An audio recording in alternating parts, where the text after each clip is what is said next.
Ladies and gentlemen, indeed there's no better place to talk about corruption than here, the Parliament of Uganda, which has distinguished itself in recent days as the high temple of corruption. I hate to use those words, but if we are to deal with the problem, then understanding it and addressing it in reality is a first step. This Parliament has had the most outrageous scandals recently. In recent times, we've seen the Speaker of Parliament with impunity siphoning taxpayers' money. In recent days, we have seen this Parliament doing unprecedented things. We've seen in this Parliament the Speaker of Parliament and government ministers sharing iron sheets meant for the poorest of the poor in Uganda. It is in this Parliament that we've seen the leader of opposition rewarded before he works.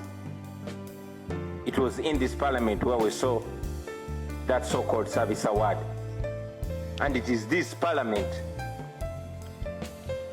that provoked the conscience of even our young people. We all remember the young people of this nation getting up and deciding to have a march to Parliament.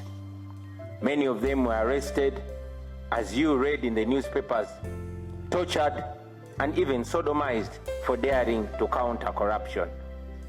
For those young people that were trying to make their way to Parliament and failed, I thought that maybe today I could try to be their spokesperson, to be their mouthpiece, and say to you what those young people were not able to say. A little while ago, we were imagining what that money can do if corruption was stamped out. 10 trillion lost every year. Imagine what that money can do to our road network. Imagine what that money can do to our hospitals and health centers. Imagine if we set out to use that money to transform our schools. Unfortunately, that money goes to a few. So as we stand here, ladies and gentlemen, we should reflect on so many things that have been said. Otherwise, we'll continue saying it and saying it and saying it.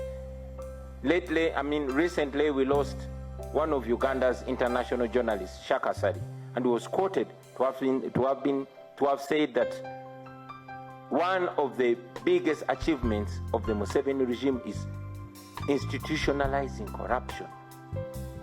And that is true, because we all can realize that corruption is a currency in this regime.